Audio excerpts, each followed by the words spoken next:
Hello, this is Gavin Bray with Alliance 2020. Thanks for joining us today. So I just wanted to update some cannabis-related laws and how that affects employment that have happened in 2021. And then while we're on the subject, wanted to dig into a couple other drug screening related items, like just a quick refresher on the comparison between the different types of testing that are available to employers. Also, how employers are navigating recreational marijuana laws and how that affects employees and how they're able to, like I said, navigate. So let's dive in with some updates on some of the laws. So down in Arizona, Prop 207 legalized recreational marijuana, and that took effect in January of 2021. Employers in the healthcare industry may actually bar marijuana on a medical and recreational basis if the position is deemed safety sensitive. Otherwise, employers may not discriminate against anyone for having a medical marijuana card. In Mississippi, Initiative I-65, which took effect in January of 2021, also legalized medical marijuana. Employers, though, do not have to accommodate medical marijuana cards. Our neighbors over to the east, Montana, I-90 was approved in November of 2020. But despite I-90, employers are not required to permit marijuana use on the property, prohibit discipline of an employee for violation of a workplace drug policy, or prohibit discharging or refusing to hire an employee for violation of a workplace drug policy or being intoxicated by marijuana on the job. Farther over to the east in New Jersey, in January 2021, under public question number 1, this was an amendment to an already legalization of medical marijuana. This allowed recreational marijuana to be legal. If there is a reasonable suspicion situation in New Jersey, an employer also has to follow a few steps when investigating the incident.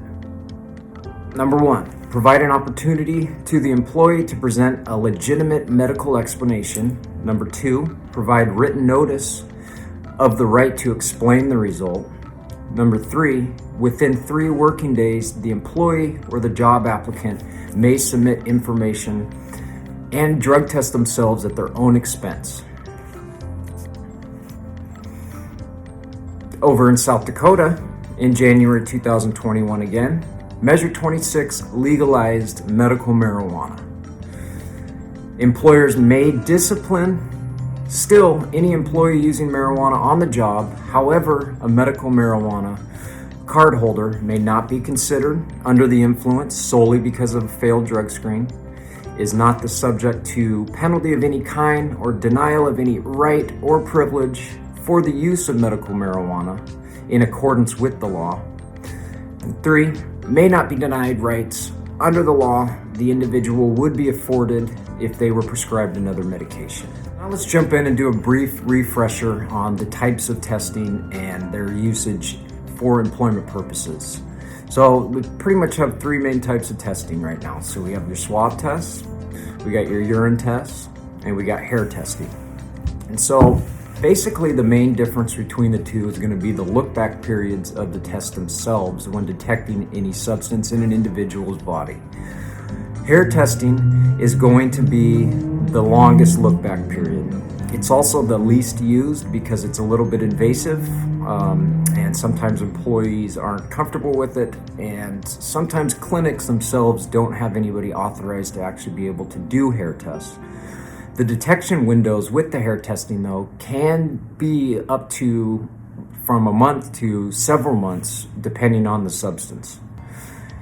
Urine testing is definitely going to be the most common test that employers are utilizing. And there are different options as well when it comes to urine tests. So we have your straight lab-based test, which somebody would go into a clinic, do the drug screen, and then that clinic would ship it off to the lab. It would go through initial testing at the lab, confirmation testing, and then if positive at the lab or quote unquote non-negative, it would go through the medical review officer process, which in that case, basically the MRO is a doctor that signs off on the test as a final result.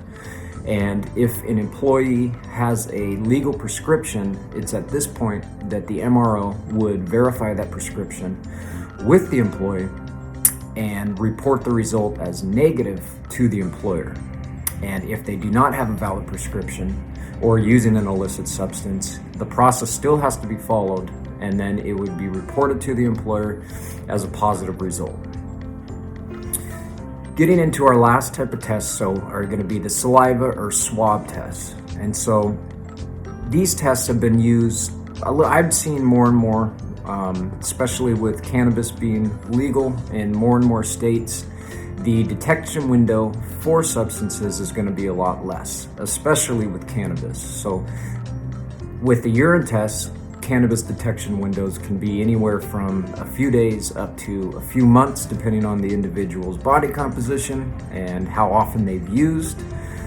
But with the swab tests, the detection window is going to be about 8 to 12 hours from past use. The Department of Transportation, we're also hearing rumblings that they are actually trying to approve swab kits for DOT regulated employees. It hasn't happened yet, but we are seeing though on the new updated federal custody and control form, there is an option to check for swab tests. So it must be coming down the pike, and we'll definitely let you know once we get more information there. Getting into, I want to talk a little bit more about the swab test and how it does relate to the laws that are changing and have also been in place in some states like Washington since a number of years now. Employers are starting to use the swab kits to navigate these laws and start to kind of treat cannabis as the best parallel to use would be alcohol, where if somebody wants to partake in whatever activity on the weekend, but they show up to work every day, do their job, and are a great employee, they don't want to have to ding an employee for showing up positive in a urine test pre-employment.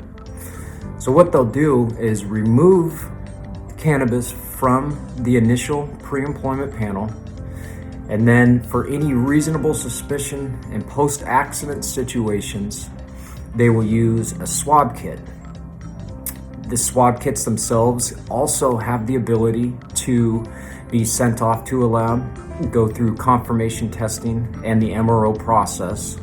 And so this is kind of the route that employers, if they're choosing to, like I said, treat cannabis like alcohol, it's the best route.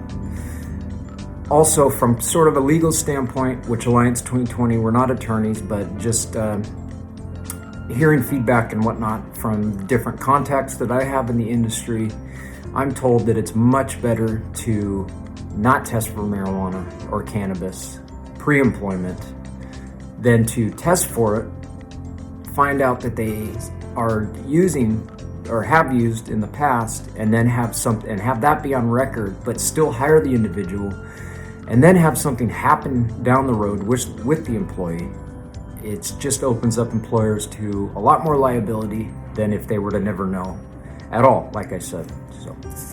So the last piece I wanted to jump into here, and it's just wanted to share some rumblings in the industry and what we're up against and what we're trying to figure out for our clients and our employers that we work with is with COVID and employees working remote or maybe not comfortable going into a clinic to do a drug screen.